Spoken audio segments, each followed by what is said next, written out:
نیازی صاحب آپ کیسے دیکھتے ہیں، اور کیا اگر اس ملک میں بلدیاتی نظام رائج ہوتا تو یہ جو مس مینجمنٹ ہے، انتظامی ناکامی ہے، اور جو یہ لوگوں کی اتنی بڑی تباہی ہوئی ہے، اور یہ جو آپ کے پنجاب ہو، سندھ ہو، KPK ہو، بلوچستان ہو، اتنے بڑے بڑے صوبے ہیں نہیں پہنچ پائے، ڈیزاسٹر ہوا ہے، تو کیا بلدیاتی نظام ہوتا تو سر بہتر حالات نہیں ہوتے، کنٹرول نہیں ہوتا؟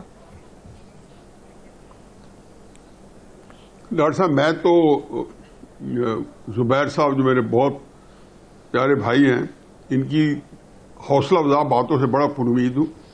اگر زبیر صاحب جو ہے 60-65 سال کے بعد اللہ نے ان کے اندر ایک اویکننگ دے دی ہے تو امید رکھ لیجیے کہ قوم بھی جاگ جائے گی، اور ہمارے بھائی چوہی صاحب کی دعا بھی پوری ہو جائے گی، قوم جاگ جائے. کہ میں تو کبھی کسی دور کی تخصیص نہیں کرتا ہوں کہ یہ جو درمیان میں جو مخمل کا پیوند 3.5 سال کے عمران کا لگا ہوا ہے ٹاٹ کے اوپر، باقی 35 سال کے ٹاٹ کا حساب کتاب لے رہے ہیں، میرے نزدیک تو وہ بھی ٹاٹ ہے، وہ بھی ٹاٹ ہے. میں پہلے آپ بتا لیں، میں تھوڑا سا قرضوں میں بات کر لوں. عمران خان صاحب ایجاد ہوئے تھے نا، اور جب پورے پاکستان کے اندر بتایا جا رہا تھا کہ وہ بربادی جو دوبارہ میں سن رہا ہوں، یہ میں 2016, 17, 18 کی تقریریں جو ہے مجھے ساری یاد ہیں.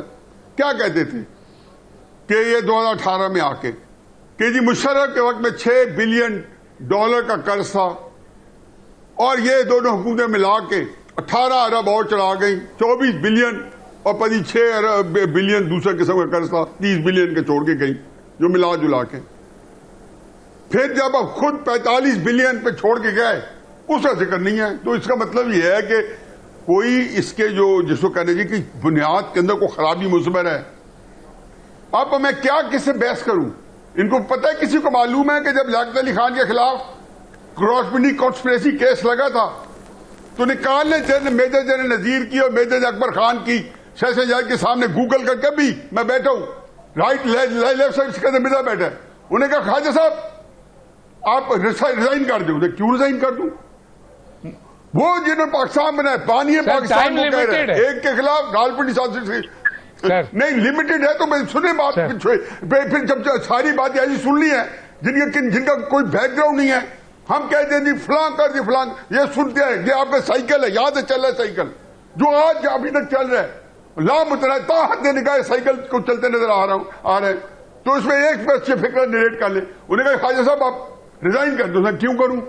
اچھا نہیں کرتے، ڈسمس. بعد میں مولوی تمیز الدین کے سب پتہ ہے، اور اٹھا کے محمد علی بوگرا کو بنا دیا. اب فاسٹ فارورڈ آئے، آپ آ گئے، آپ نے یہاں تک آ گئے. سر آپ میڈیا کے آدمی، آپ کو پتا ہوگا ہمارے پاس ٹائم ہوتا ہے. میں کہتا ہوں میں تو کہہ رہا ہوں پھر آپ یہ کیوں باتیں کرائی ہیں؟ میں تو کسی ایسے پروگرام میں بیٹھتے ہی نہیں ہوں جس کے اندر دیکھیں اگر میرے سامنے ایسی باتیں ہوں گی کہ پاکستان کی ہسٹری کو جانے بغیر نہیں سر، اور یہ کہہ دوں ہسٹری آپ کو کیا پتا ہے کہ ہسٹری پہ پروگرام کر لیتے ہیں.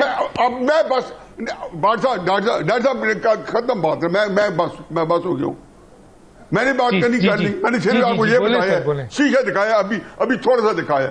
نہیں ٹھیک ہے، ہوگی بات، میری بات ختم. اچھا سر میں ایک سوال کروں، میں ایک سوال کروں سر آپ سے ذرا سا، کیونکہ ایک چھوٹا سا سوال، کیونکہ ہسٹری ہے، ہسٹری پہ کسی اور وقت میں پروگرام کر لیں گے اور ہم بیٹھیں گے دو آدمی. ابھی ایک سوال کا جواب دے دیں ہسٹری نہیں ڈسکس کر رہے، شرف صاحب کے دور میں سر ہسٹری نہیں ڈسکس کر رہے، پاکستان کے اوپر ہم سینا کو بھی کر رہے ہیں. ٹھیک ہے، سینا کو بھی میں سب شامل ہے نا، عدلیہ بھی شامل ہے سر، عدلیہ بھی شامل ہے نا سر، عدالتیں بھی تو شامل ہیں. انہوں نے بھی تو ویلیڈیٹ کیا ہے، انہوں نے بھی تو تباہی کی ہے، انہوں نے